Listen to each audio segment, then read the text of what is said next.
Tout le monde est bien installé? Ok, super. Merci d'être venu un dimanche matin à 11 heures, aussi nombreux, nombreuses. C'est impressionnant. Vous êtes un bel amphi, une belle salle pour cette thématique sur ce que peut un corps proposé par le Festival des Intergalactiques. On va essayer de mener à bien cette table ronde matinale, alors que moi-même, mon corps est en train de me lâcher par des allergies au pollen. Donc je vais essayer de ne pas vous tousser dessus et d'être cohérente dans mes questions. Ça va être incroyable, vous allez voir. On va faire ça tous ensemble. Donc du coup, je ne sais pas si vous étiez tous toutes là durant le festival, mais cette année, le thème du festival, c'est du pain et des jeux. Donc on va quand même se concentrer sur cette thématique-là, en rapport évidemment avec l'actualité, les Jeux Olympiques, etc. Mais évidemment avec l'imaginaire, les littératures et les cultures, l'imaginaire qui sont présentes dans ce festival. Je vais présenter vraiment très rapidement mes invités, et ils et elles pourront éventuellement ajouter des choses qui leur paraissent intéressantes à dire sur leurs œuvres et leur parcours tout au long de la table ronde.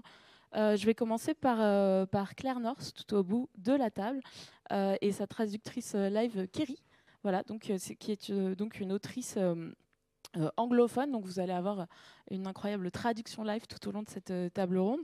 Voilà, qui a écrit donc vous avez tous les livres présentés devant que vous pouvez retrouver au Salon du Livre derrière. Si jamais vous avez envie, je le place maintenant parce que derrière, après, j'ai oublié. Si jamais vous avez envie de discuter avec tous les auteurs et les autrices qui sont à la table ce matin, vous pourrez les retrouver dans la journée sur le Salon du Livre. Trouver les livres, les acheter si jamais vous les voulez et vous les faire dédicacer. C'est quand même plutôt bien pensé. Donc Claire North, du coup, je disais, tu as écrit Sweet Harmony qui est juste devant toi. Tu as écrit pas mal d'autres livres qu'on peut trouver aussi au Salon du Livre. Et moi, je t'écoute en conférence depuis vendredi soir maintenant. Et j'ai vu très largement se dessiner justement un propos sur les corps, et notamment les corps qu'on qualifiera potentiellement de hors des normes. Donc, je suis hyper contente de t'avoir à ma table ronde ce matin. À côté de toi, on a Floriane Soulas, qui est autrice également. Alors les livres, attention, trouvez les livres, et ils sont celui-là et ici. Donc autrice notamment de Tonnerre après les ruines, mais pas que. Et ce livre traite d'ailleurs assez spécifiquement dans le sujet des mutations génétiques, de l'adaptation du corps, des corps de manière générale. Donc incroyablement adapté également à cette table ronde, comme quoi les intergalactiques, c'est bien fait. Euh, À côté, Francis Bartolo, chercheur et auteur de romans, de ballets musicaux, de plein de choses qui sont souvent classées, notamment sur la bio des intergalactiques, comme inclassables, des projets très hybrides et très originaux, et dont le dernier est décrit comme une autobiographie, tout ce qui est de plus classique au début, qui se transforme en une uchronie personnelle à tout moment. Je suis assez curieuse de lire ce livre, et assez curieuse de tout ce qui va être développé autour de cette table ronde, puisque peut-être de la table, tu es l'auteur qui a eu la plus longue carrière. Je suis le doyen de... Voilà. Et ça fait Voilà. plaisir. Voilà.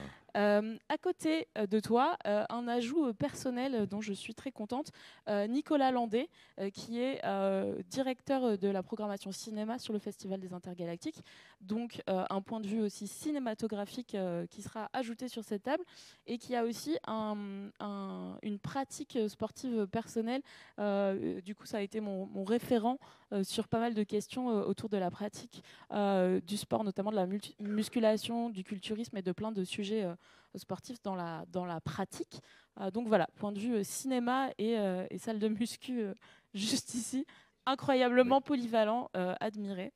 Et puis, juste à côté de moi, Saul, pareil, auteur complètement multiple, de choses très diverses, beaucoup de nouvelles dans tes écrits, des projets qui travaillent aussi avec de la musique, avec de la mise en scène, enfin plein de choses très éclectiques. Et j'aime bien aussi aller lire les bios des autoristes sur le site des Inter, parce que je trouve ça toujours assez rigolo. Donc, j'ai noté sur des sujets aussi divers que possible sexualité avec des robots, rencontre entre design et cinéma, empouvoirment féministe en cuisine, et dernièrement la figure de la vitre dans la SF, donc avec un roman qui est quelque part par là, qui s'appelle Les Hygialogues de, j'ai envie de dire, Ty Peterson. Ok, c'est bon, je vais pas écorcher le nom. Je suis assez fière de moi. On va commencer cette table ronde sur une question hyper intense, directement. J'ai envie de vous demander, pour nous lancer directement dans le sujet, dans vos œuvres, ce que vous écrivez, ce que vous produisez, Quel est votre rapport au corps? Alors au pluriel, corps au pluriel. Est-ce que vous aimez écrire vos personnages? Est-ce que vous aimez décrire vos personnages, leur corps, etc.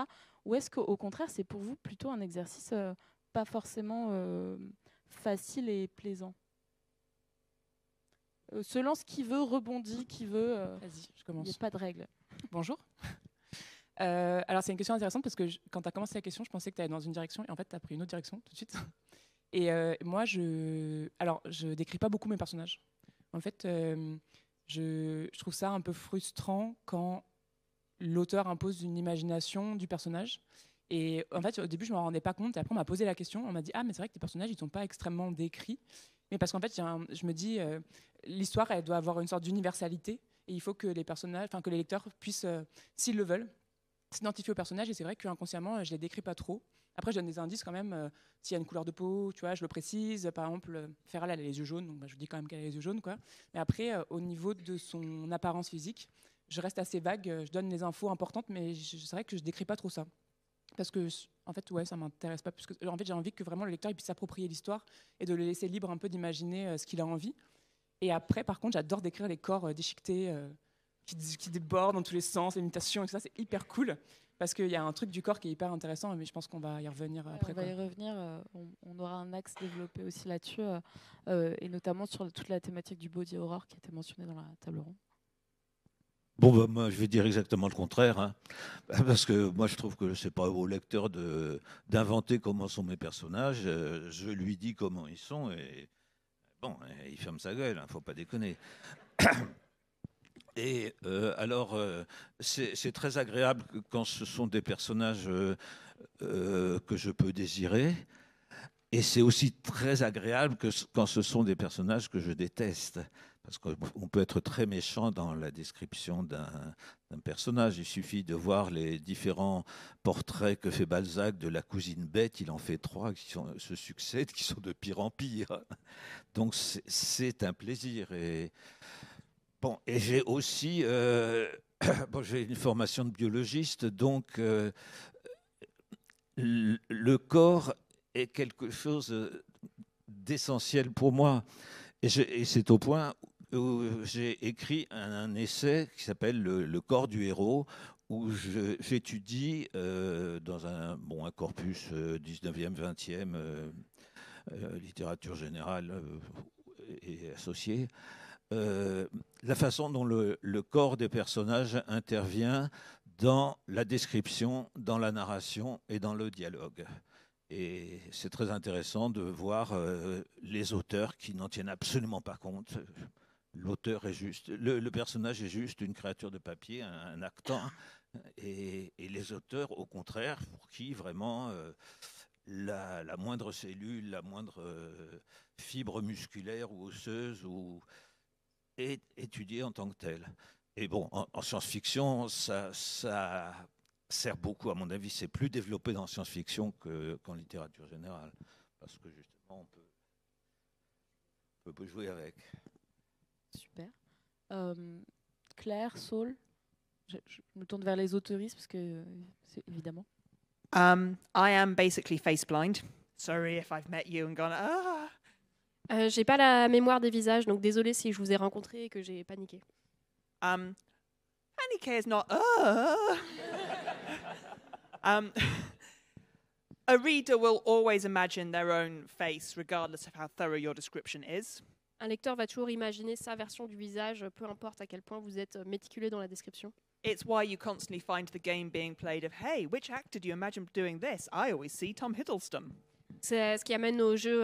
Et toi, tu imagines quel acteur pour le visage de ce personnage? Moi, j'imagine Tom Hiddleston. Because of my face blindness, I tend not to do big descriptions, but I think it is worth being clear that physicality often is character. Parce que je ne retiens pas les visages, j'ai tendance à ne pas faire des grosses descriptions de mes personnages, mais je pense quand même que la physicalité des personnages fait partie du personnage. When you use words like buff, toned, overweight, fat, thin, you are drawing on a cultural expectation. Quand tu utilises des mots comme en surpoids ou fin ou musclé, tu utilises des mots qui ont une signification, une connotation culturelle. That cultural expectation may be absolute bollocks, but it is still deeply ingrained in the human mind. Cette connotation culturelle peut être de la connerie totale, mais ça va quand même influencer le cerveau humain. As a result, you can undermine it. You can describe someone who is very physically toned and then go, but what they love is doing knitting. Et par conséquent, on peut détourner ça. On peut décrire quelqu'un qui est super musclé et dire cette personne adore faire du tricot. But you have to accept that writing that kind of physicality of language will always produce an audience expectation. Mais il faut comprendre que décrire la physicalité d'un personnage va toujours créer une attente chez le lecteur. Ouais, bah du coup, sans surprise, moi je décris beaucoup mes personnages. Après, je trouve intéressant de bosser. Alors, le titre de la table ronde, c'est ce que peut un corps. Moi, j'aime bien réfléchir à ce que fait mon corps, mais ce que le corps des autres me fait. Et j'ai l'impression, alors ça c'est quand je me relis, hein, je ne suis pas du tout dans cette idée-là quand j'écris. Quand je me relis, je me dis, ah oui, en fait, je suis vraiment sur ce que le corps des gens fait aux autres et les effets, notamment les effets de silhouette. Et pour moi, c'est pour ça, il n'y a pas d'opposition entre décrire ou ne pas décrire. En tout cas, pour moi, c'est jamais un arbitrage. C'est plutôt et de passer par l'effet des corps, les effets de silhouette, voilà, quelle présence, en fait, ont les gens. Et aussi, l'autre aspect qui m'intéresse, c'est la relation aux espaces. Et pour moi, c'est le corps amène l'espace. Ça, c'est mon côté design, j'imagine. C'est les gens ne sont pas seulement grands, c'est qu'ils se cognent les genoux dans le siège de l'avion.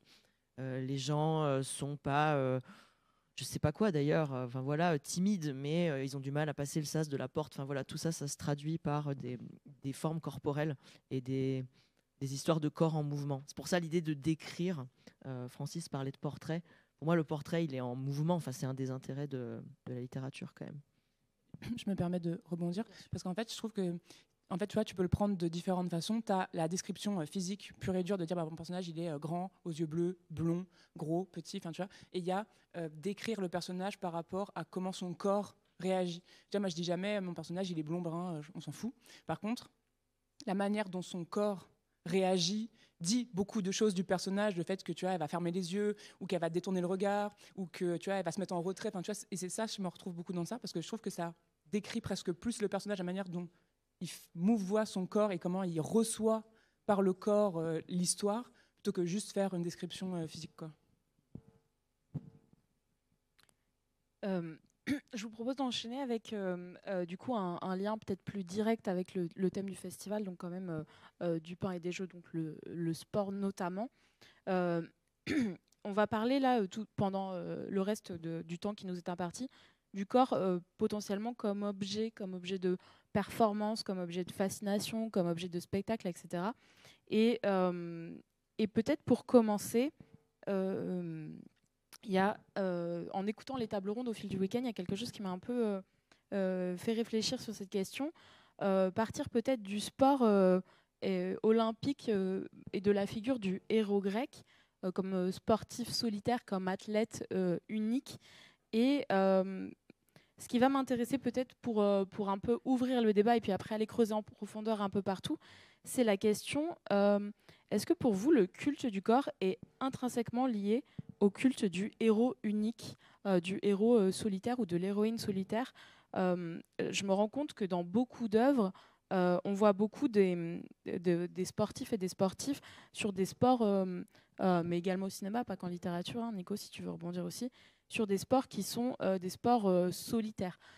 Et même dans les médias, les injonctions les plus violentes qu'on va retrouver sur les sportifs et les sportives sont souvent sur des gens qui pratiquent des sports solitaires. Ça va être des athlètes de course, ça va être des gens qui vont faire des sports de musculation, ça va être des tennisman ou des tenniswomen, etc. Est-ce que, du coup, vous pensez que notre rapport au corps et la manière dont on va créer nos corps et nos héros, nos personnages de fiction, c'est lié justement à ce truc d'héroïsation d'une figure unique? Ou est-ce que je suis complètement à côté? Je vous laisse vous emparer.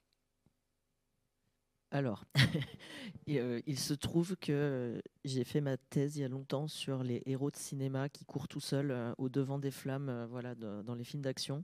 Donc littéralement, cette question m'obsède. Mais je vais pas faire la personne qui parle de sa thèse pendant une demi-heure, c'est insupportable.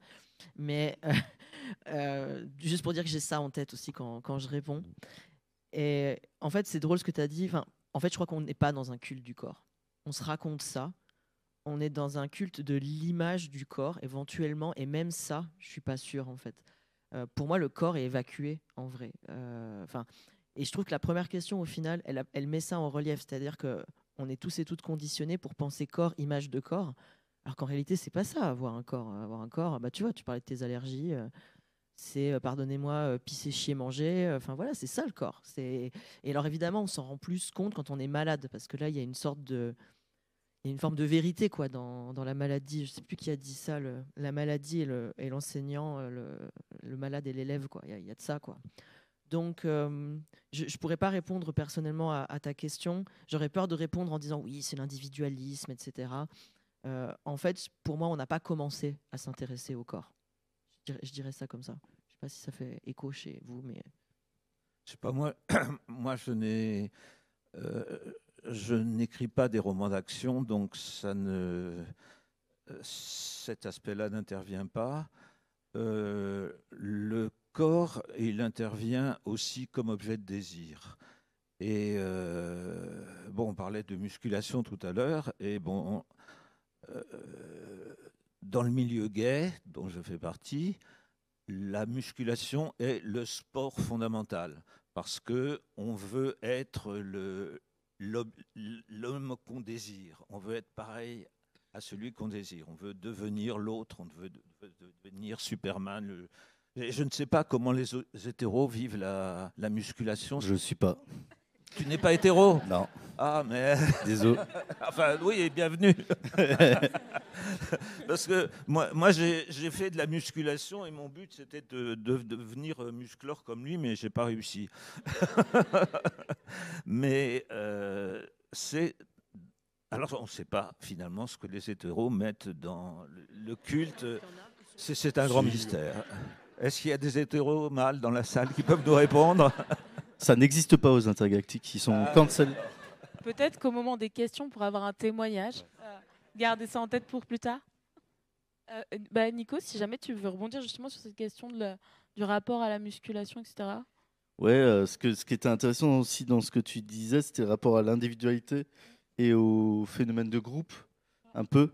Et finalement, quand même, dans la musculation, il y a quand même un phénomène de groupe qui se trouve. Alors, notamment, je ne suis pas dedans, hein, mais les mascus, ils ont quand même un espèce de besoin. Alors, c'est un truc très individualiste. On veut devenir l'alpha, etc. Mais en fait, ils aiment bien aussi se regrouper en bande, en meute. Voilà, ils vont dire les mots meute et tout, parce que c'est des loups. Et donc, il y a quand même un truc de on se regroupe. Et ça, c'est intéressant dans cette espèce de dualité de être voilà, le alpha, le meilleur, le plus performant, mais en même temps, on fait ça ensemble et on s'entraide.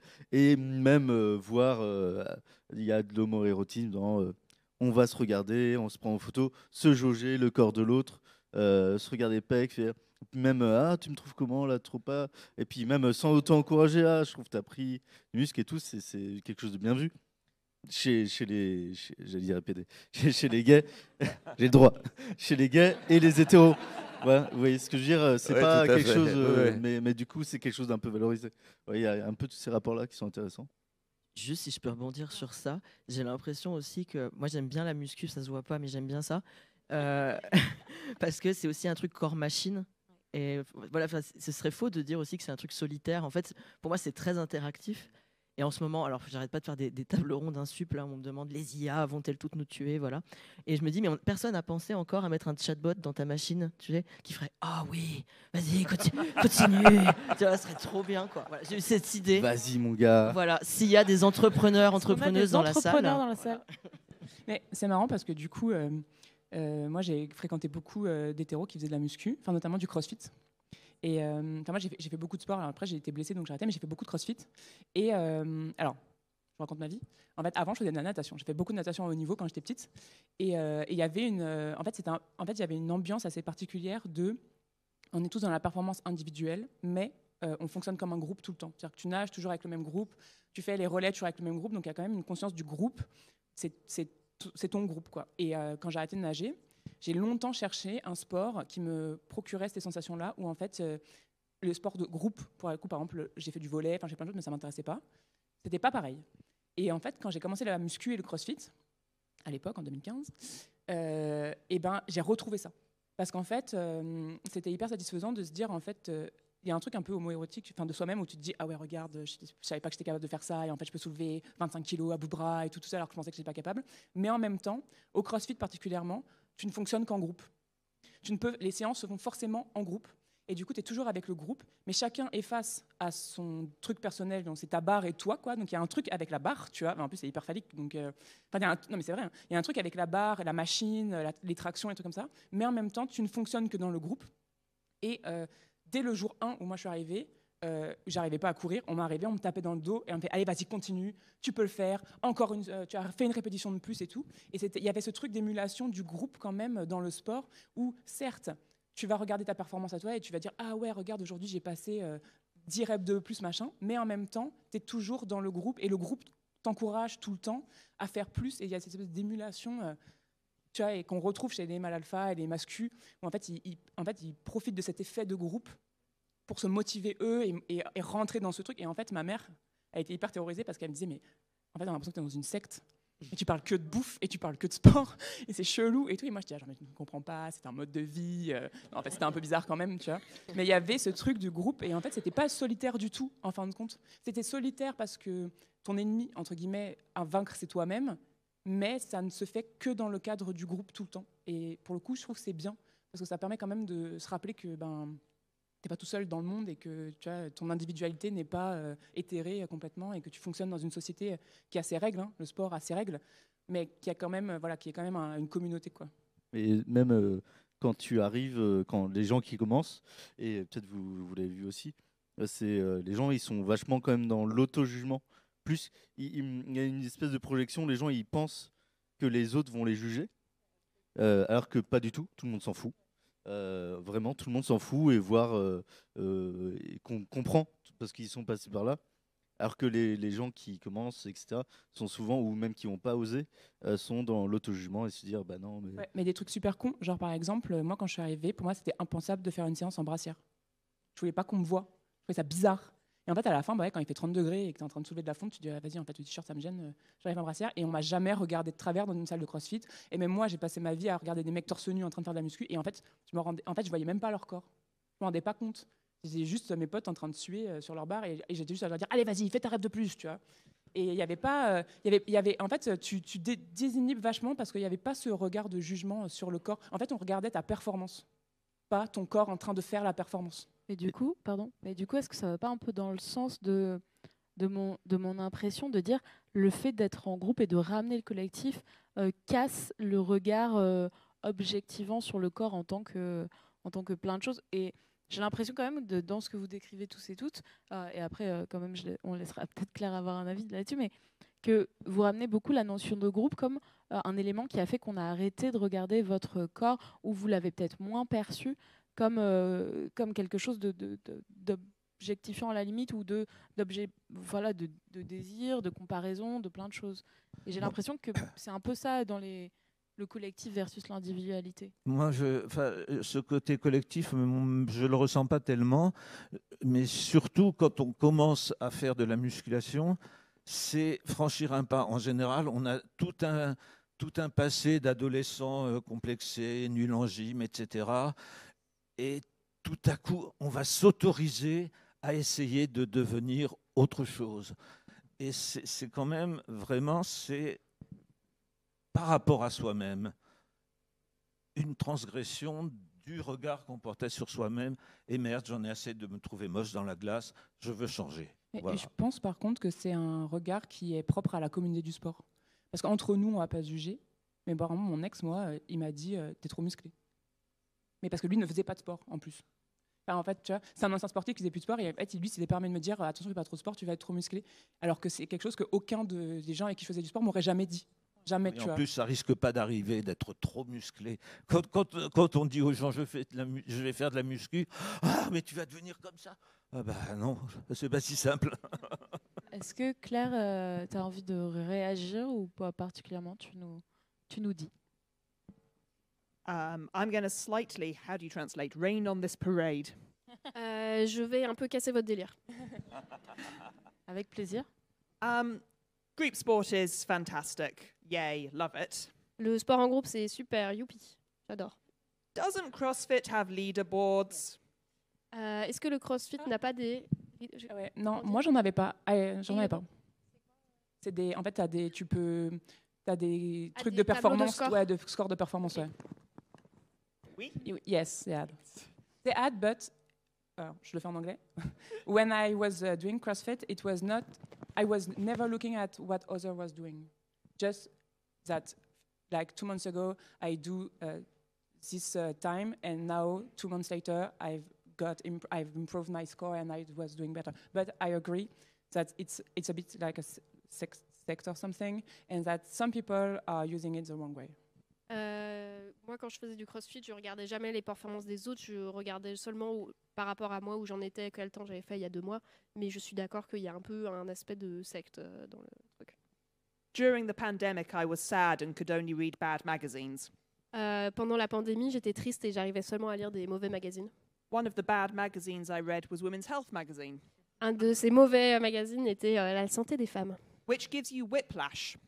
ce qui vous donne le coup du lapin. One page will be about endometriosis and how it's not diagnosed. Une page sera sur l'endométriose et comment est-ce qu'elle n'est pas diagnostiquée. The next page will be about rainbow eyeshadow. La page d'après, ça sera sur du fard à paupières arc-en-ciel. One of the things it did talk about was that there is a growing pandemic, not of anorexia, but of people eating so healthily that they are becoming unhealthy.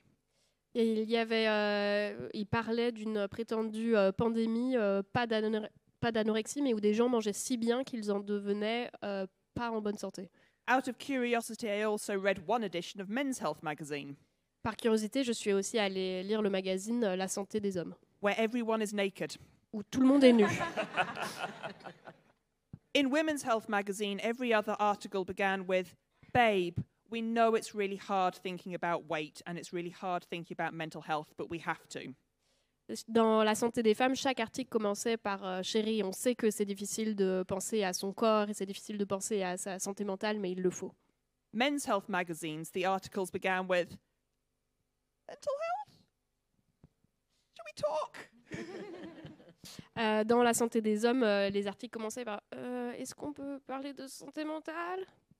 The reason I say all of this is because sport is empowering and uplifting, and collective sport is empowering and uplifting. La raison pour laquelle je dis ça, c'est que le sport et le sport collectif, ça peut être empouvoirant et Uplifting. ouais, Good. encourageant. Motivant. But it is often also still a comparative of body to body. Mais c'est quand même souvent une comparaison d'un corps à un autre. And it is often still working towards an ideal that is created by a patriarchal society. Et le but, c'est encore souvent de ressembler à un idéal qui est construit par une société patriarcale. We talk about accepting all bodies, but increasingly physical exercise is still about accepting a narrow range of possibilities. On parle d'accepter tous les corps, mais encore aujourd'hui, le sport cherche à atteindre un tout petit spectre de corps acceptables. And as we have kind of touched on here, that is especially true where the body relates to sexuality. Et comme on a commencé à l'aborder, c'est en particulier vrai là où le corps touche à la sexualité. So yay sports, love sports, do running, do swimming, love martial arts, that's my bag. Donc youpi le sport, allez courir, allez nager, faites des arts martiaux, j'adore. But let's not pretend it's all roses. Don't know how you translate that. Mais ne faisons pas style que tout est rose. Oui, et même, moi, ça me fait réagir. Je suis évidemment totalement d'accord. Et c'est pour ça qu'on retrouve dans ces clichés, mais c'est vrai, dans les gens qui font la muscu, enfin, dans plein de gens qui font la muscu quand même, cette espèce de peur des corps différents quand même. Donc, des corps gros, il y a vraiment de la grossophobie quand même. C'est-à-dire, s'ils voient une personne grosse à la salle, ils vont l'encourager, ils vont trouver ça bien. Mais ce qu'ils vont juger, eux, c'est que t'es gros et tu vas rien faire contre ça. Ils acceptent pas le fait que des gens soient... Enfin, moi, j'ai vu ça souvent quand même. fait que des gens soient bien dans leur corps comme il est, ce qui est quand même la base, d'accepter ça. Et évidemment, il y a, et ça vous le savez dans les milieux masculins, la peur du corps trans, etc., qui va remplacer les hommes, les femmes dans les compétitions, etc. Ça, c'est une peur, évidemment, une des grandes peurs des masculins, quoi. I'd also like to add that I do teach a martial art, and being the only woman often in that space is hard and sometimes passively a bit hostile. So there's also that gendered component to participating. J'aimerais préciser que moi-même, je donne des cours d'arts martiaux et en tant qu'une des seules femmes dans cette position et dans ce milieu, souvent il y a de l'hostilité un peu passive. See also all of women's football. Regardez aussi tout le football féminin. Je trouve aussi, si je peux juste rebondir sur ça, en fait, bon, après, c'est le contexte de la conversation qui peut aussi produire ce genre d'effet, mais il y a l'expérience à la salle ou dans le lieu dans lequel on fait son sport, mais en fait, on ne peut pas faire comme si le corps sportif s'arrêtait quand on passe la porte de la salle. Francis parlait de la musculation dans les milieux gays. Pour moi, c'est très sensible, notamment dans la manière relativement récente, d'ailleurs, historiquement, où le corps musclé se construit sur les applis de rencontre, notamment Grindr.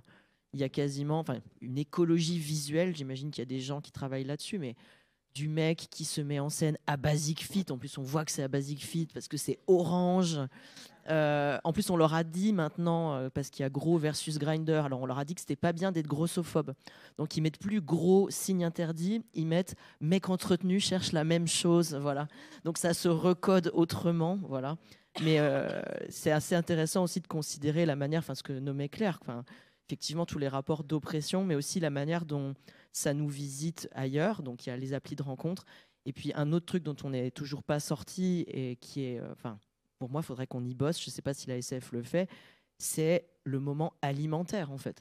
Vous ne pouvez pas vous retrouver dans une situation collective de nourriture sans que tout le monde fasse sa performance de genre sur la bouffe. Ah mais je vais grossir, ça va direct sur les cuisses ou je sais pas quoi, jusqu'à ça va se payer à la salle demain. Le corps sportif s'invite en fait dans des endroits, alors pas pour dire qu'il ne devrait pas exister, mais en fait le problème est là aussi, quoi. La manière dont ce corps il est toujours quelque part dans nos têtes, cette espèce d'idéal, je sais pas comment on peut le retourner. Et tu disais à un moment donné, oui, il faut être bien dans son... Non, t'as pas dit il faut être bien dans son corps, mais s'accepter comme on est, ou avoir une relation apaisée. Mais peut-être qu'on pourrait faire le contraire, en fait. C'est pas cool d'avoir un corps. Ça craint, c'est pour ça qu'on va mourir, en fait, globalement. Donc, en fait, c'est nul. Avoir un corps, c'est nul, mais c'est trop bien aussi. Voilà. Est-ce qu'on peut juste le prendre comme ça plutôt que il faut s'accepter comme on est, parce qu'avoir un corps, c'est trop cool. Non, c'est de la merde, quoi. Vous avez tous eu le Covid, vous avez tous eu la gastro, c'est horrible. Mais c'est un thème hyper intéressant que je voulais qu'on aborde, donc c'est parfait. Parce que justement, c'est un thème qui est très présent à la fois dans notre réalité, notre quotidien, et aussi dans la SF qui nous réunit quand même pas mal aujourd'hui. La maladie, le corps affaibli, etc., c'est vraiment un sujet constant, qu'on le veuille ou non, dans nos œuvres, et avec différents traitements, et notamment affaibli par quoi, comment, malade comment, par quoi, etc., qui est potentiellement déclencheur de révolte, déclencheur de backstory d'antagonistes absolument divers et variés, etc. Dans vos œuvres, vous le traitez d'une manière ou d'une autre, à peu près tous et toutes, même dans les films que tu programmes, Nico. Oui, dans mes livres, j'en ai beaucoup parlé. Ouais. Ouais, voilà, exactement. Ça fait... Mais comment, avec peut-être une entrée un peu spécifique sur Floriane très directement, parce que ton livre est sur la table, mais en fait tout est tous ici, vous emparez justement de ce truc-là et de dire, ouais, c'est un thème classique et important dans la SF, on va en parler, on va en faire et en dire quelque chose. En fait, c'est hyper intéressant, c'est une révélation que j'ai eue il y a 10 jours, mais vraiment. Et en fait, je pense que c'est un truc que j'avais dans la tête depuis longtemps, mais que je n'arrivais pas à formuler. Et je l'ai intellectualisé en table ronde à Sirène la semaine dernière. C'est qu'en fait, qu'on parle de sport, qu'on parle de maladie, qu'on parle de mutation, qu'on parle de vieillesse, il y a toujours cette volonté, et en SF particulièrement, de modifier le corps, de le guérir, d'aller plus loin, de le rendre plus performant, que ce soit les super-héros, mais aussi plus connecté, avec les puces, par exemple, comme dans Sweet Harmony, où ils sont tous pucés, et ils peuvent télécharger des modules qui les améliorent. Et en fait, je me suis dit, mais en fait, c'est ouf parce que ça veut dire que fondamentalement, on considère que l'être humain est faillible. Que dans notre état naturel, notre corps doit être réparé. En fait, fondamentalement, dans toutes les œuvres de SF, quoi qu'il arrive, on va essayer de améliorer le corps, de le rendre plus performant, plus endurant, moins malade, plus intellectuellement important. Ça veut dire qu'en fait, j'ai eu l'impression de me dire, en fait, ça veut dire qu'on considère de base que le corps, il est raté et qu'on doit l'aider à être meilleur. Et ça m'a fait exploser la tête parce que je me dis, mais en fait, c'est horrible de se dire qu'on se considère tous comme étant ratés, par définition. Et du coup, c'est une des questions en fait, qui est abordée dans Tonnerre, c'est-à-dire qu'en fait, on est dans un monde où tout le monde est muté, quasiment. Et en fait, même dans ces mutations-là, il y a des échelles de plus ou moins gravissimement mutés, et on va te mettre ou pas au banc de la société, quoi. Et la question, c'est de dire, mais en fait, peut-être qu'il n'y a rien à faire, et peut-être qu'il ne faut pas essayer de guérir ces trucs-là, et que peut-être que la solution, c'est d'accepter que le corps, il va changer, que ça va être douloureux, comme un accouchement, comme d'être malade, des fois, on en chie, quoi, littéralement. Et que en fait, c'est pas grave, parce que le corps, on n'a pas besoin de le guérir, il est très bien comme il est, et que peut-être il faut accepter. Alors ça veut peut-être dire que dans ce monde post-apo, 50% de la population va crever. Parce que cette modification naturelle, elle va être dans la douleur, ça va être long, et tout le monde ne va pas survivre, mais peut-être qu'en fait, il faut accepter que on va souffrir, et que des fois ça fait mal, et que des fois c'est pas agréable, et que ça nous met mal à l'aise, et que ça nous fait du mal. Mais peut-être que en fait, c'est ça le truc, et que la vie trouve un chemin, et qu'il faut faire confiance à ce truc-là, tu vois. Et donc c'est peut-être pas la vérité, hein. Mais en tout cas, c'était la question que j'ai voulu essayer de pousser vraiment dans ce roman, se dire, voilà, qu'est-ce qui se passe si on dit qu'en fait, le corps, il n'a pas besoin d'être modifié, qu'on n'a pas besoin de le guérir tout le temps, qu'il faut juste le laisser être en acceptant que, des fois, c'est chiant, des fois, ça fait mal, et des fois, c'est hyper bien aussi, parce qu'il y a quand même des trucs super cool. On a les orgasmes, on a la joie, on a l'amour, on a plein de choses qui nous font ressentir des trucs incroyables dans le corps. Et que, voilà, en fait, le corps, c'est comme la vie, des fois, c'est bien, des fois, c'est pas bien. Et en fait, on apprend toujours, et il faut juste le laisser un peu être. Et voilà, j'ai plombé l'ambiance, pardon. Non, pas du tout, je vais la plomber encore plus. Je suis tout à fait d'accord avec ce que tu dis dans l'absolu. Mais moi, j'ai vécu le sida. Et j'ai vu ça arriver. J'ai perdu 150 amis qui sont morts du sida.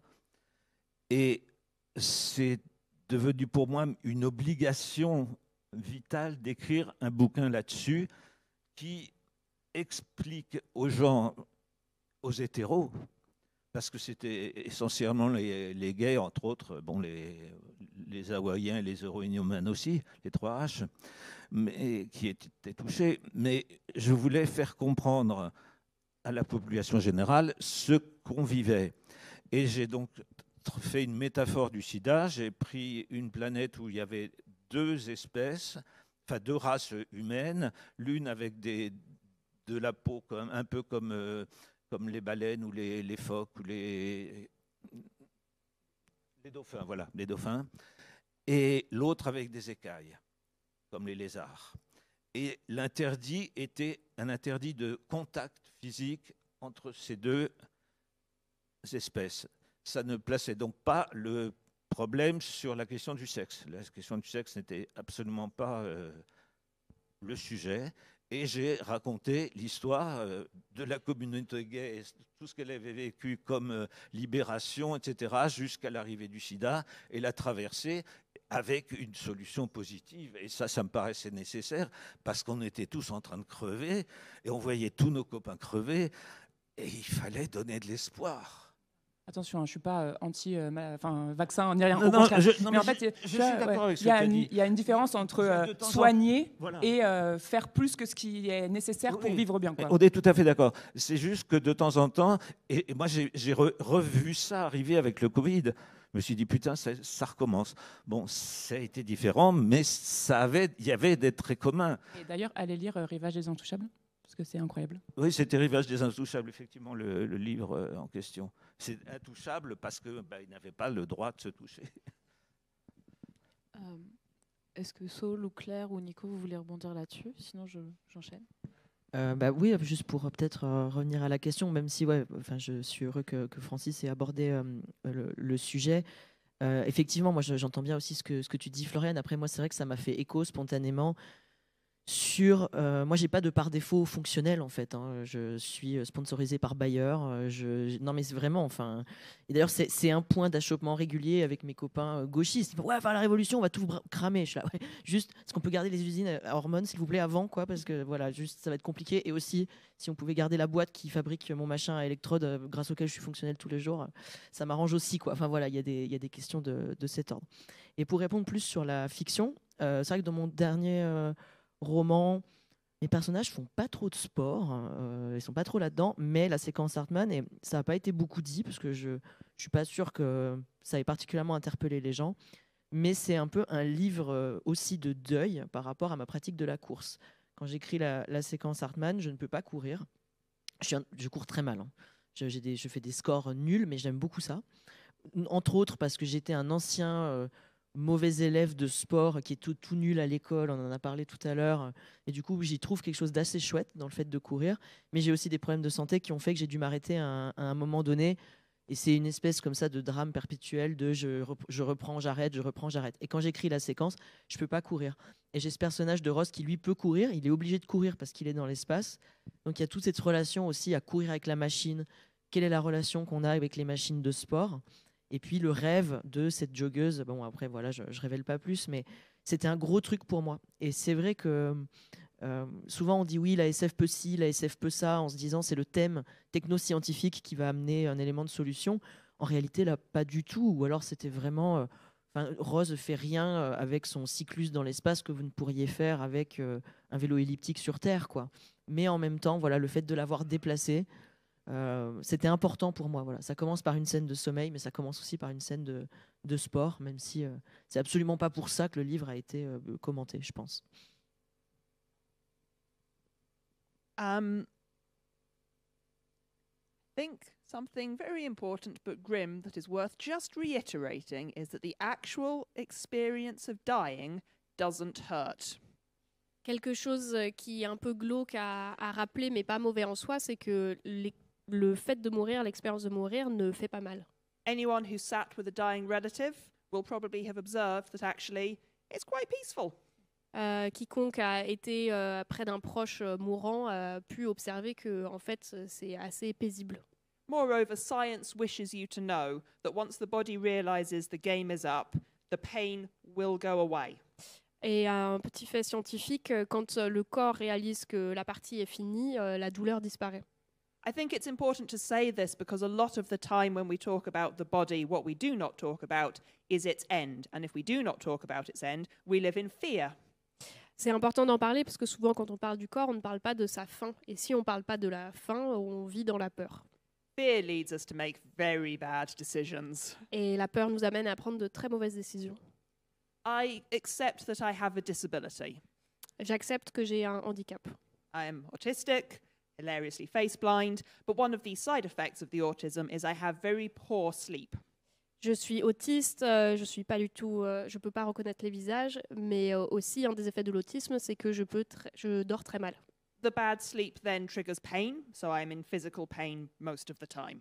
Ce mauvais sommeil fait que déclenche de la douleur, donc en fait je suis souvent dans un état de douleur. And what I feel more than anything else is shame. Et ce que je ressens plus que la douleur, c'est de la honte. Shame that I need to ask for help, shame that I cannot perform to what I think should be my highest standard, shame of having needs that are invisible and very hard to express. De la honte de devoir demander de l'aide, de la honte de ne pas pouvoir performer comme je pense que je devrais, et de la honte d'avoir des failles à cacher. We have talked a lot already about acceptance, about shame, about the shames of our bodies, about trying to accept all of these things. And I think the word I'd like to leave everyone with that thought is agency. On a parlé beaucoup de la honte, de l'acceptation de son corps, mais un mot que j'aimerais introduire dans ce dialogue, c'est l'agentivité. When I am at my most miserable is when I decide to run a triathlon.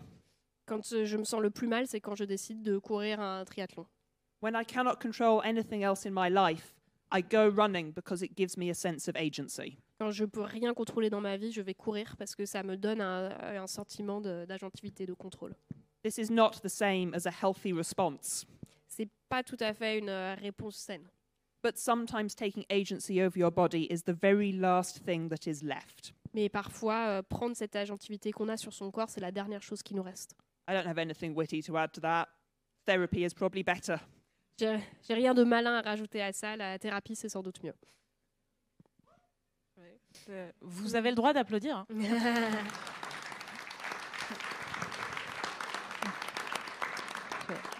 Casser un mouvement de frustration. Vous avez le droit de réagir à ce qui se passe sur cette scène. Et il reste à peine un quart d'heure avant les questions du public. Ce que je vais faire, c'est lancer 2 grosses pistes de réflexion que j'avais, parce que c'est ma spécialité. Quand je commence une table ronde, je mets toujours trop de trucs à discuter avec les gens et on n'a jamais le temps. Donc je vais vous lancer 2 grosses idées. Et comme on est quand même pas mal fortes et forts à réagir sur ce que disent les uns les autres, et ben je vous laisserai vous en emparer comme bon vous semble. Les deux idées que j'avais en tête à discuter avec vous, c'était justement par rapport à cette question des puces, etc., notamment dans les écrits de Claire. Ça m'a fait penser à l'influence du cyberpunk. Et cette question, est-ce que les corps, ils sont augmentés? Est-ce que les corps, ils sont mutilés? Cette question de l'injonction à l'optimisation des corps qui peut être intéressante.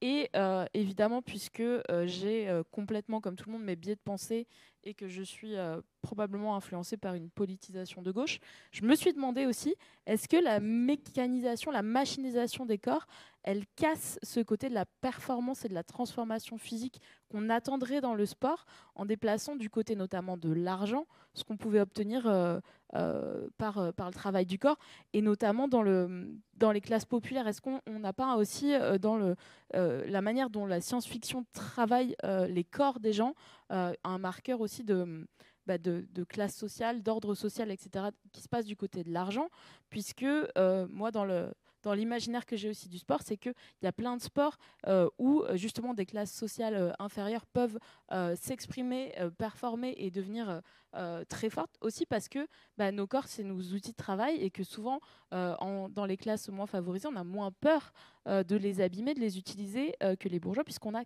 que ça. C'est pour ça qu'on a des grands films, par exemple, de boxe, où on voit ça. C'est pour ça qu'on a même...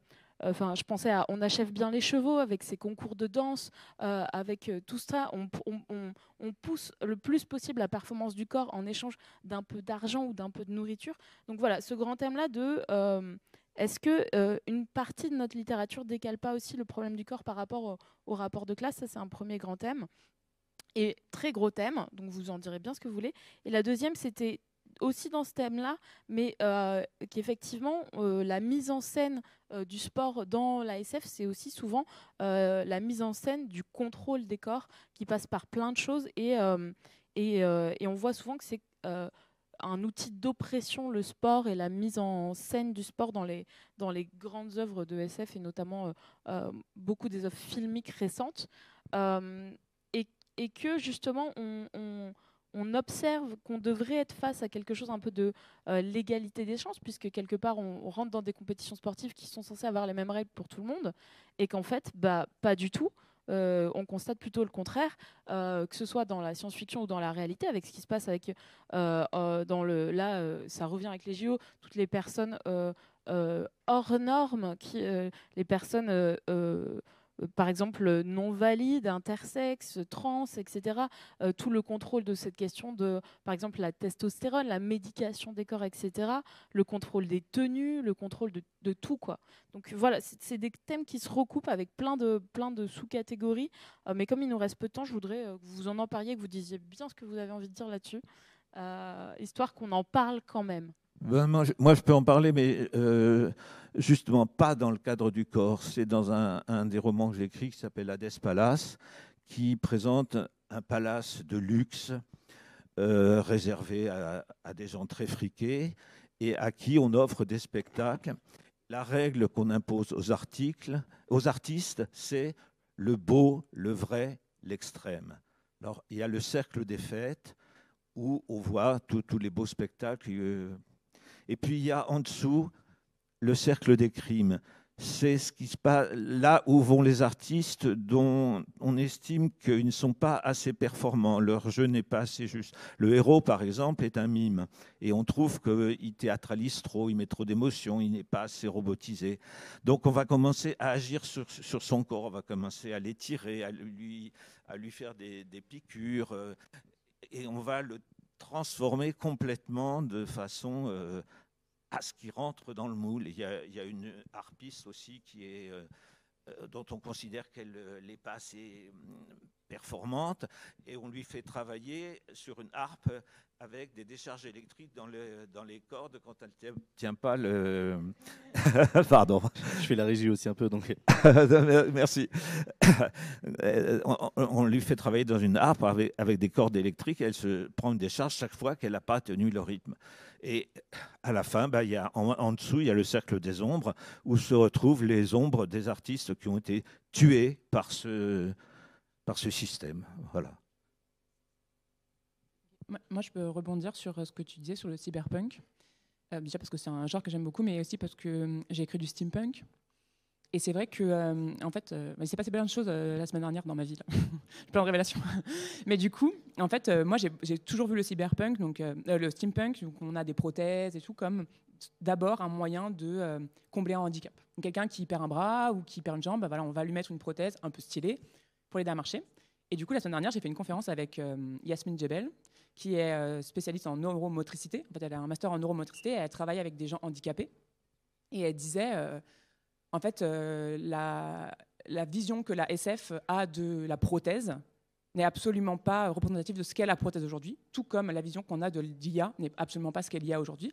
Et elle disait en fait, des prothèses de sport, par exemple, hyper performantes, quelqu'un qui a des prothèses de jambes pour courir ne pourra jamais utiliser sa prothèse pour marcher. Ce n'est pas possible, ce n'est pas fait pour. En plus, ça coûte 200 000 balles. Et en fait, il dit, ce n'est même pas programmé, enfin, je veux dire, c'est même pas créé pour qu'il puisse marcher. C'est-à-dire que c'est créé pour que avec l'impulsion et le mouvement, il puisse courir, mais il ne pourra jamais utiliser ça pour aller chercher son pain dans la rue, c'est impossible.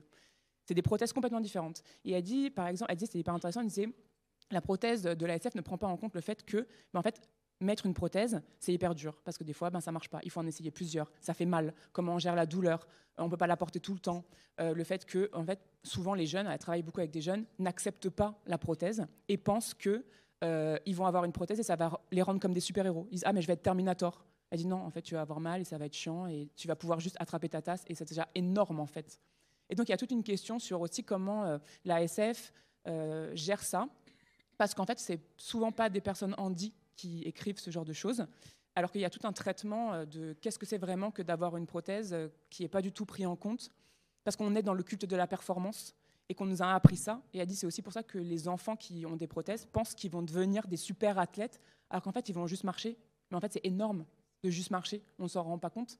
Et en fait, elle dit la prothèse n'a pas pour but d'être dans la performance, même si elle est financée par des gens qui veulent de la performance, elle est dans le but de juste rendre le quotidien accessible et moins difficile, quoi. Et ça, c'est vrai que je me suis rendu compte que c'est un thème qui n'est jamais traité en SF. On est dans la performance tout le temps, quoi.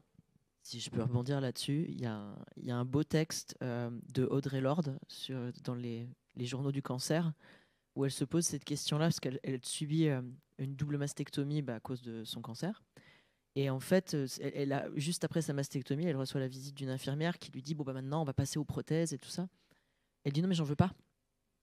Voilà, juste, je rentre même pas dans les détails de qui est Audre Lorde, vous irez voir son incroyable boulot, mais elle veut pas de prothèse. Et elle a toute une réflexion qui a été reprise depuis sur en fait pour qui est la prothèse.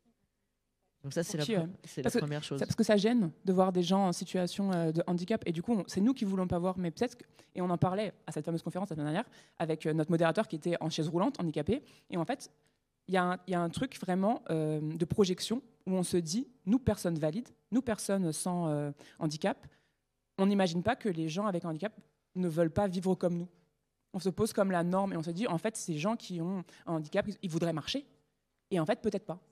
Et on ne se pose pas dans ce truc-là. Et tu vois, Antoine, notre modérateur, il a dit, mais moi, je suis en chaise roulante, j'ai passé 40 ans à marcher, et en fait, je ne voudrais pas. Alors, il y a des gens qui veulent, si on leur dit, bah, vas-y, tu pourras marcher demain avec une prothèse, ils le font, mais en fait, pas tous. Et en fait, c'est vrai que nous, valides, on se pose comme la norme et la référence sans se demander si les gens qui sont pas valides, quoi, ont vraiment envie de nous ressembler. Et du coup, ça, c'est un truc qui infuse vachement dans la SF et qu'il faudrait changer, je pense. Mais pas que dans la SF, parce que ce que tu dis, ça me fait penser à une vidéo que j'ai vue sur, je sais plus si c'était Brut ou Combini, sur les réseaux sociaux la semaine dernière, où il y a une athlète qui a fait une double mastectomie parce qu'elle a justement liée au cancer. Et on l'a quasiment forcé, et son équipe médicale et son équipe sport, enfin ses coachs sportifs, à se faire mettre des prothèses des seins parce que femme, parce qu'il fallait performer le corps féminin. Et tu te rends compte, tu es un 25 ans, si jamais un jour, peut-être là, ton compagnon il accepte, mais peut-être le prochain il acceptera pas, et nanana. Et elle raconte l'enfer qu'elle a vécu. Donc ça existe dans la SF, mais je vous invite, c'est dur, donc allez-y préparer. Si vous voulez chercher sur les réseaux sociaux cette vidéo, je ne sais plus si c'est Brut et Combini, mais si vous tapez athlète... Mais à une moindre mesure, tu vois, moi, dans ma famille, j'ai une personne qui a eu un cancer, qui a perdu tous ses cheveux, et quand ils ont repoussé, ils étaient tous blancs. Et quand elle est allée chez le coiffeur, en fait, elle a dû se battre parce qu'ils lui ont dit non, il faut faire une couleur. En fait, même son médecin lui a dit ah mais vous auriez pas dû faire ça. Enfin, en fait, quand même, c'est pas très beau parce qu'elle a 50 ans, tu vois. Et en fait, il voulait la forcer à se colorer les cheveux parce qu'elle était trop jeune pour avoir les cheveux blancs. Alors que moi, je dépense une fortune pour que mes cheveux deviennent blancs. C'est ça, tu vois. Et puis en fait, mais c'est quoi c'est quel niveau de patriarcat d'aller dire à une nana comment tu dois colorer tes cheveux, quoi. Alors qu'en fait, elle était très contente. Et en fait, du coup, elle était super contente d'avoir les cheveux blancs. C'était trop beau, ça lui allait trop bien. Et en fait, il y a eu toute une période où elle a douté et à se dire peut-être que je devrais le faire, tu vois. Et je dis mais en fait, c'est quoi ce monde-là? Ça m'évoque, c'est nul comme référence, vous allez voir, un épisode où Marge Simpson se rend compte, elle fait des couleurs en fait, et elle essaye de plus en faire. Elle a les cheveux blancs, effectivement, et il y a vraiment cette injonction qu'on ne peut pas être une femme désirable si on a les cheveux blancs, etc. Et bref, ça me rappelle les Simpsons. Les Simpsons l'ont déjà fait. Moi, sur les invalides qui ne veulent pas changer, j'ai pris des cours de langue des signes pendant 1 an avec un prof qui était hyper sympa, qui était sourd-muet de naissance. Et il nous a dit, les gens me demandent parfois, mais ça te manque pas de pas entendre de la musique? Et il répondait, mais ça peut pas me manquer, je ne sais pas ce que c'est. Donc ça ne me manque pas. Je voulais réagir sur ce que tu disais sur les corps par rapport aux classes sociales. Et moi, ça m'a évoqué évidemment quelque chose qu'on voit souvent, c'est effectivement que la bourgeoisie se voit souvent comme, et voire juste les personnes blanches, se voient comme des personnes plus frêles, moins fortes. Et il y a souvent un biais racisme qu'on retrouve beaucoup chez notamment les masculins, que la personne noire, la personne racisée va avoir un corps plus fort, plus désirable, plus viril, etc. Et donc il y a souvent cette opposition-là qu'on retrouve notamment effectivement dans la pensée masculine, que les hommes noirs, arabes, etc. vont voler nos femmes parce qu'ils sont plus forts, plus désirables, etc. Donc il faut faire de la muscu. Et donc, en fait, c'est une des injonctions de devenir mascu. C'est il faut nous aussi nous optimiser, devenir plus musclés, etc. Pour pouvoir garder les femmes. Parce que c'est évidemment ça qui va les faire rester. Alors que les femmes n'aiment pas tellement les mecs musclés, Oui. en fait. Si Claire, tu as envie de réagir, et ensuite on passera aux questions de la salle. Si tu veux, c'est pas d'obligation. Let's do capitalism first. D'abord le capitalisme. There is a movement afoot to try and create, in parallel with the Olympic Games, something called the Enhanced Games. Il y a un mouvement pour créer en parallèle des Jeux Olympiques quelque chose qui s'appelle les Enhanced Games. Est-ce que c'est les Paralympiques? Oui, c'est les Jeux Paralympiques. The premise of the Enhanced Games is you can take all the drugs you want. Dans ces jeux, vous pouvez prendre toutes les drogues que vous voulez. Let's be very clear that this is being funded by very rich people who are testing these drugs on much poorer people and seeing who'll die. Précisons que ces jeux sont créés par des gens très riches qui en profitent pour tester ces drogues sur des gens plus pauvres et voir qui va mourir. I don't feel I need to add anything more to that. It's just Elon Musk's wet dream once again. C'est juste un fantasme de Elon Musk, encore une fois, j'ai rien à ajouter. However, now to bring it back to the subject of boobs. Pour ramener le sujet sur les seins. My mum also had a mastectomy, and she had an artificial boob. Ma mère a aussi eu une mastectomie et du coup, elle a aussi eu un sein artificiel. We've talked about disabled people owning their difference, owning their white hair, owning their mastectomies, not needing to conform. On a parlé du fait des personnes non valides d'accepter son handicap, d'accepter les cheveux blancs, la mastectomie, accepter la différence. However, I cannot emphasize how hard it is to not conform. Mais on ne peut pas assez souligner comment c'est difficile de ne pas être conforme, de ne pas être dans la norme. Over the weekend, you may have spotted me walking around doing this. Dans le week-end, vous m'avez peut-être vu marcher en train de faire ça. This is what's called a stim. C'est ce qu'on appelle un stim. Everyone does it. When you're anxious, you might pace. Tout le monde le fait. Par exemple, quand vous êtes anxieux, peut-être que vous faites les 100 pas. Autistic stims tend to be a bit bigger. We use it to self-regulate. Pour les personnes autistes, ces stims peuvent être un peu plus visibles. On les utilise pour s'autoréguler. The actual stim I want to do is this. Ce que j'aimerais vraiment faire, c'est ça. But that makes me an alien. Mais ça me rend trop bizarre. And so we do what's called masking. We dial it down, we pretend to be normal. Alors on masque, on le camoufle, on fait semblant d'être normal. And we do it for you. Et on le fait pour vous. We do it because our actions make you uncomfortable. On le fait parce que nos actions vous rendent embarrassé, vous mettent mal à l'aise. You may talk about it's okay to have the white hair, it's okay to have no boobs. And even if you feel that to be true in your heart of hearts, your first reaction when you see difference, not because of who you are, but because of how the human brain works, is to go, oh. On parle d'accepter la différence, on peut le penser profondément dans son cœur, mais quand vous êtes confronté à la différence, votre première réaction, ce sera d'être étonné, un peu dégoûté, parce que c'est fondamental dans l'expérience humaine. Because you are all wonderful and beautiful people, you then immediately overcome that. But in that initial moment of, oh, I am an alien again. Parce que vous êtes tous des personnes merveilleuses, vous allez très vite dépasser ce choc initial, mais quand même dans votre réaction de « Oh, ça me rend à nouveau bizarre, étrange ».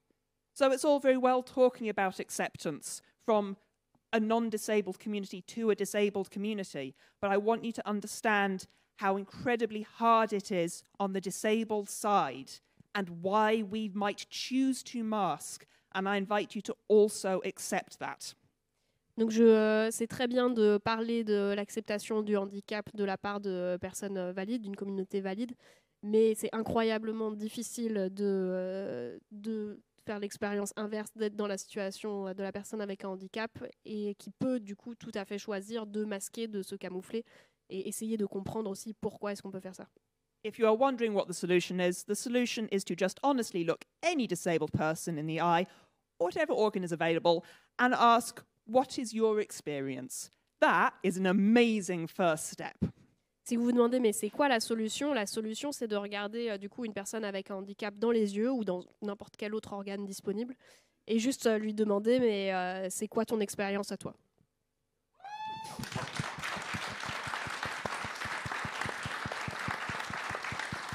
Merci. On va passer aux questions du public. Merci quand même beaucoup d'abord, parce que ça fait du bien, et je pense que ça fait du bien à beaucoup de personnes d'entendre tout ce qu'on a dit ce matin. J'ai l'impression que la salle l'a manifesté plusieurs fois. Est-ce qu'il y a des questions? Je ne vous vois pas, mais des gens avec des micros vous voient, elles et eux. N'hésitez pas à lever les bras ou any membre disponible bien haut.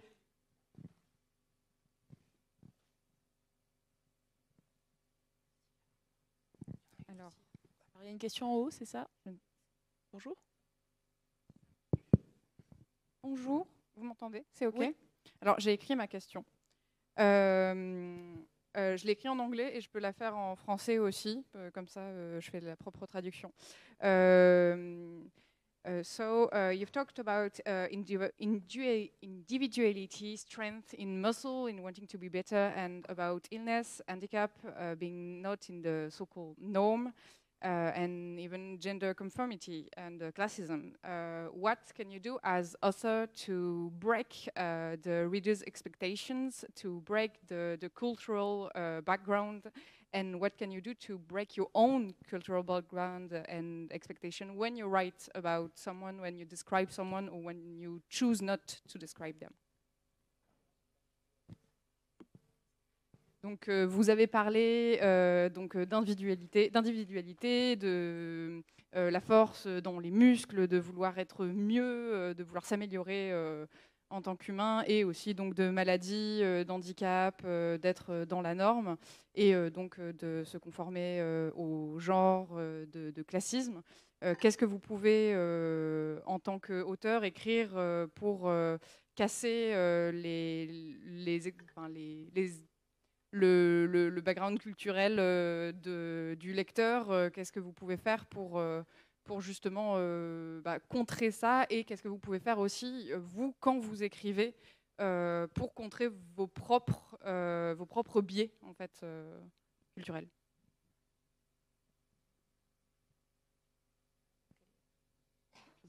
Moi N'importe qui s'empare de la question, Ouais. le temps que Claire puisse noter Je sa pense que réponse. Claire a quand même tout dit. Je pense que, alors, c'est compliqué parce que si tu écris un personnage handicapé, je pense qu'il faut, j'allais me dire, trouve-toi un sensitivity reader quand même. Mais je pense qu'en fait, par exemple, je n'écrirai pas un livre sur le racisme, tu vois, parce que c'est pas mon expérience et que c'est pas ma voie de porter ça. Mais si j'écris des personnages racisés et que dans un contexte sociopolitique actuel, je pense que j'irai voir des gens qui sont concernés pour leur demander c'est quoi ton expérience, est-ce que ce que je décris est réaliste ou pas. Je pense que c'est ce qu'elle a dit en fait, c'est ce qu'on a dit. En fait, si tu veux parler de handicap, il faut demander aux personnes dans cette situation-là comment ils vivent ça, si tu veux le retranscrire de manière véridique, quoi. Après, par exemple, je sais que moi, c'est pas les sujets que je porte particulièrement parce que j'estime que c'est pas à moi de parler de racisme ou de choses comme ça. Mais si j'ai des personnages, en tout cas, j'irai vers un sensitivity reader où je me poserai la question de, en fait, c'est quoi mon biais? Est-ce que ma manière de décrire ça, c'est un résultat de parce qu'on m'a conditionné à faire ça, et comment je peux faire pour, parce que j'ai forcément des biais. Donc du coup, je pense qu'elle est à demander à la personne concernée, en tout cas quelqu'un qui a cette expérience-là, de vérifier que ce que je dis c'est bien ou pas. Déjà un premier pas hyper important. Maintenant, en France, alors aux États-Unis, c'est beaucoup plus courant. Dans les pays anglo-saxons, en France, ça commence à arriver, le sensitivity reading, et je pense que c'est une bonne étape. Et je pense qu'en tant qu'auteur, même si on ne porte pas des histoires de racisme, c'est important d'avoir de la représentation et de ne pas rester dans nos biais de personnes cis, blanches, hétéros ou pas, et d'avoir quand même une diversité. Je pense qu'on a quand même un devoir de représenter le monde tel qu'on le voit. Et on oublie parfois que, je pense qu'il y a certains auteurs et des autrices oublient parfois qu'en fait, ils côtoient plein de gens au quotidien et ça ne se retranscrit pas forcément dans leurs écrits. Et je pense qu'il faut faire cet effort-là de représenter un monde qui soit plus vrai, quoi. Et ça veut dire aussi remettre en cause tes biais, tes privilèges et les choses que tu prends pour acquis parce que tu as vécu dans cette société-là qui nous, en tant que personnes blanches, nous a tout donné, quoi. Alors que ce n'est pas le cas de tout le monde. Quelqu'un veut...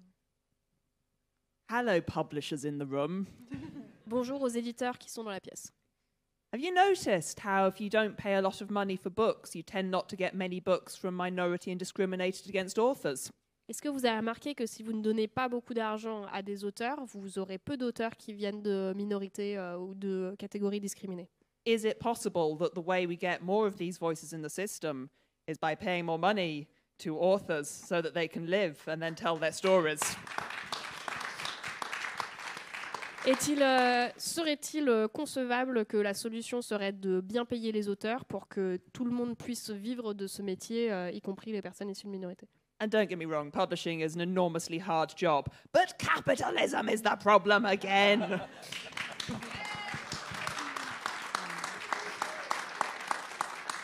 Ne vous méprenez pas, je sais que l'édition, c'est un métier extrêmement difficile, mais une fois de plus, le problème, c'est le capitalisme. Je me permets de sortir de ma place de modératrice pour raconter une expérience personnelle là-dessus. C'est que c'est incroyablement difficile et il faut aussi voir que quand on va porter ces récits, quand on va porter que ce soit par la littérature ou par le cinéma, on se heurte à des institutions qui vont faire des choix pour nous, publier, pas publier, financer, pas financer, etc. Et qu'on place souvent la responsabilité sur les gens qui font les films, les livres, etc. Et effectivement, ça rejoint ce que dit Claire, la responsabilité n'est pas là. Moi, je porte un projet depuis trop longtemps maintenant de film d'horreur sur le handicap qu'on refuse de financer en disant à l'équipe du film qui est handicapée, tout le monde quasiment, sauf le seul personnage valide, vous n'avez pas le droit de dire ça au cinéma, vous donnez une mauvaise image du handicapé, des handicapés. On nous a même dit vous desservez votre propre cause. C'est violent et on a le droit aussi, en tant que personne humaine, de dire j'ai pas la force et tant pis, je n'en parlerai pas parce que j'ai plus la force en fait d'aller me confronter tout le temps aux institutions et de me prendre ça dans les dents. Donc il y a aussi ça à entendre. En plus, c'est un très beau projet. Moi, j'espère que ça va se faire. Vraiment. Envoyez toutes vos ondes positives. Parce que c'est un beau projet.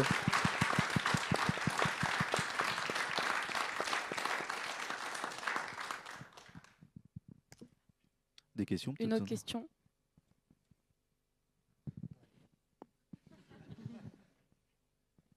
Finalement, oui. Bonsoir. Enfin, bonsoir, bonjour. Bonjour. Bonjour. Non, c'est l'habitude. Déjà, merci beaucoup. Moi, je voulais juste rajouter, c'est par rapport au... Comment vous voyez le fait de fétichiser des personnes valides sur le fait que les personnes handicapées, tout handicap confondu, font des histoires on va dire de motivation porn. Surtout pour les personnes handicapées, team autiste, j'en fais partie aussi.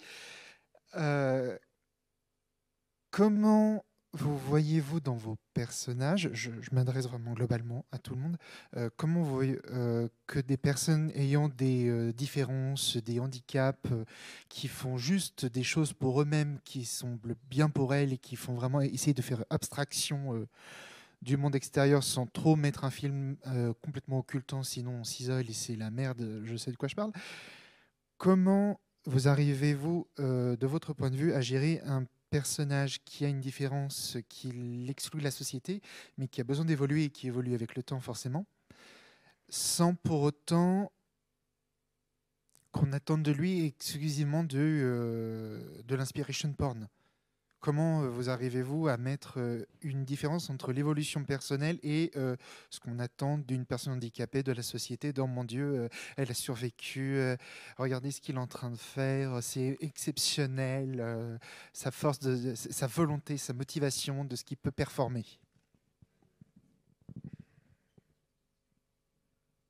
Alors je ne dis pas que j'ai la solution à ça. Sachant qu'en plus, bon, il y a bien sûr un enjeu intersectionnel. Hein. Enfin, voilà, quand on prend son stylo, son ordi pour écrire, il y a sans doute tout un mix d'endroits de minorisation ou au contraire de domination où on se positionne. Moi, je dis souvent, alors quand je parle de là où je suis minorisée, je dis aux gens, mais je ne suis pas votre différence en fait. Les gens qui me disent ah oui, est-ce que tu veux qu'on parle de la différence? Je dis ouais, allez, on va parler de votre hétérosexualité. C'est comment Non mais ça m'intéresse, vas-y, parle-moi parce qu'en fait je sais pas comment ça marche. Non mais je vous adore, hein, par contre. D'ailleurs j'ai un ami hétéro en fait, donc voilà. Enfin, en fait le problème c'est ça, c'est la différence. Moi je suis pas votre différence, tout comme d'ailleurs une personne noire, handicapée, autiste n'est pas ma différence. Voilà, enfin c'est. À mon avis, il faut qu'on arrive à rompre ça. Il y a des choses en marche en ce moment qui sont intéressantes, mais on voit bien aussi à quel point le capital, justement, les récupère, quoi, les politiques de diversité, tout ça. Moi, quand j'écris, j'écris des situations, j'écris des gens, et c'est pas forcément au centre. Voilà. Par exemple, j'écris des histoires de personnes trans, je raconte pas leur transition. Pas que la transition, ça soit pas intéressant, ça l'est, il y a des super bouquins écrits sur le sujet, mais enfin, les personnes trans vivent d'autres trucs que leur transition. Et il y a sans doute plein d'actions que font des gens qui sont en fauteuil ou qui ont une canne ou qui ont un appareil pour entendre ou toute autre chose d'ailleurs, qui ne se voient pas parce que beaucoup de handicaps ne se voient pas. C'est pas forcément le sujet de l'histoire. En fait, la réponse est presque dans votre question. Il y a rien à guérir, rien à sauver. Quoi. Tu refuses d'essentialiser la différence, quoi. C'est-à-dire que par une personne trans n'est pas que sa transidentité. En fait, c'est une personne, quoi. En fait, c'est ça que t'explores. T'explores la personne. Oui, et puis surtout, encore une fois, la différence. Enfin, le problème, c'est ça. Ça n'existe pas la différence. Je sais pas ce que c'est la différence. Je suis pas plus différent de vous que vous ne l'êtes de moi, en fait. Ce qui est intéressant, c'est comment on s'interface et Enfin, tout le monde est différent de tout le monde, quoi. Même tu prends deux mecs blancs 6-7, voilà, c'est pas. Moi, personnellement, je suis assez différent de moi.